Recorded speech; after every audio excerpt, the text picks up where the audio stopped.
मैं पंडित राजकुमार शर्मा। मैं जो है कुंडलिनी जागरण, शरीर का कुंडलिनी जागरण, शरीर का सूक्ष्म शरीर के बारे में सारी चीज़ें बताता हूँ, सारी चीज़ें करता हूँ। सूक्ष्म शरीर का अगर कोई ज्ञान चाहिए आपको तो मैं देता हूँ।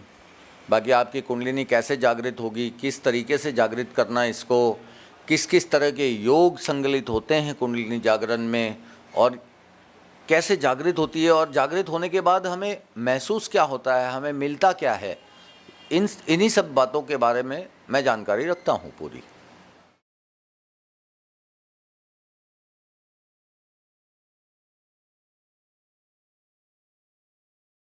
हेलो दोस्तों, आज है हमारे साथ पंडित राजकुमार शर्मा जी, जिनका लेख भी छपता रहता है सामना में। और सावन का महीना शुरू हो गया है और उस बारे में भी आपका लेख जो है प्रकाशित हुआ है। क्या कहना चाहेंगे, इसकी क्या उपयोगिता है, और दर्शकों से हमारे क्या कहना चाहेंगे? देखिए, श्रावण का आज पहला सोमवार है, और जहाँ तक मेरे लेख के बारे में अगर आप पूछ रहे हैं तो आपने भी लेख पढ़ा होगा। उसमें शिव के बारे में पूरी व्याख्या हमने की है, पूर्ण रूप से व्याख्या की है कि हम कैसे शिव को प्रसन्न कर सकते हैं, हमारी कुंडलिनी को जागृत कर सकते हैं। मेन श्रावण के महीने में हम हमारी कुंडलिनी जागृत कर सकते हैं। अब जो शिव हैं, शिवो वेदम वेदो शिवम, शिव का कोई आकार नहीं है, वो निराकार है।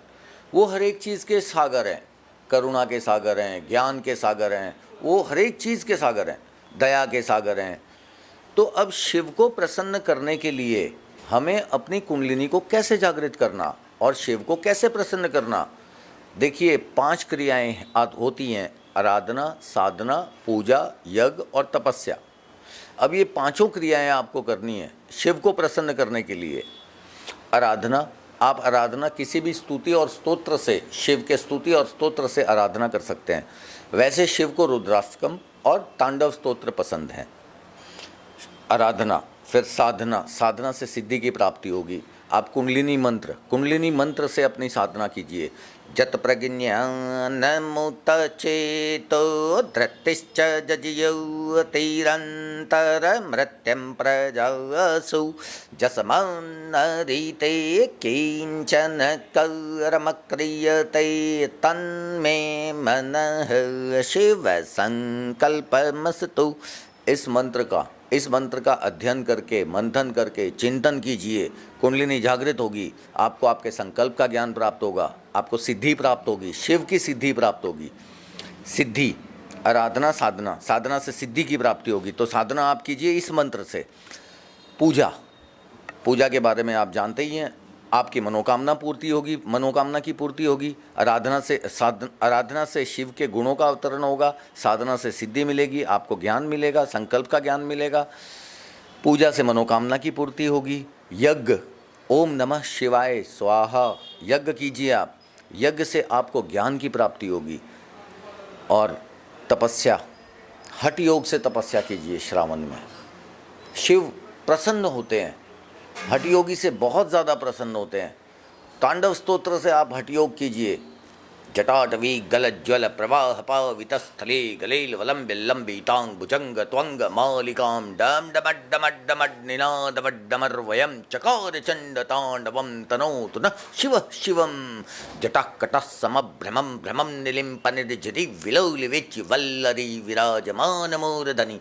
हठ योग आप किसी भी, आप रुद्री से, किसी भी मंत्र से, किसी भी स्तोत्र से, किसी भी स्तुति से, हठ योग है वो। अब किसी भी तपस्या है वो, हठ योग द्वारा तपस्या कीजिए। देखिए, शिव के दर्शन भी प्राप्त होंगे और वर भी प्राप्त होगा।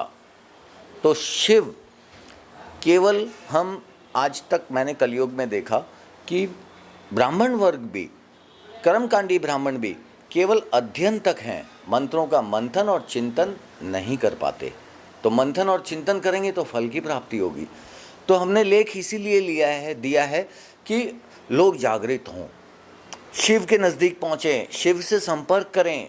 शिव प्रत्येक काया में प्रवेश करने की शक्ति रखते हैं, अन्यथा कोई देवी देवता, 33 कोटि में कोई देवी देवता काया में प्रवेश करने की शक्ति किसी के पास नहीं है। केवल और केवल परम पिता परमात्मा शिव पर काया प्रवेश करने की शक्ति रखते हैं, और शिव जब काया में प्रवेश होते हैं तो कुंडलिनी जागृत होती है, अन्यथा कुंडलिनी जागृत नहीं होती किसी की भी।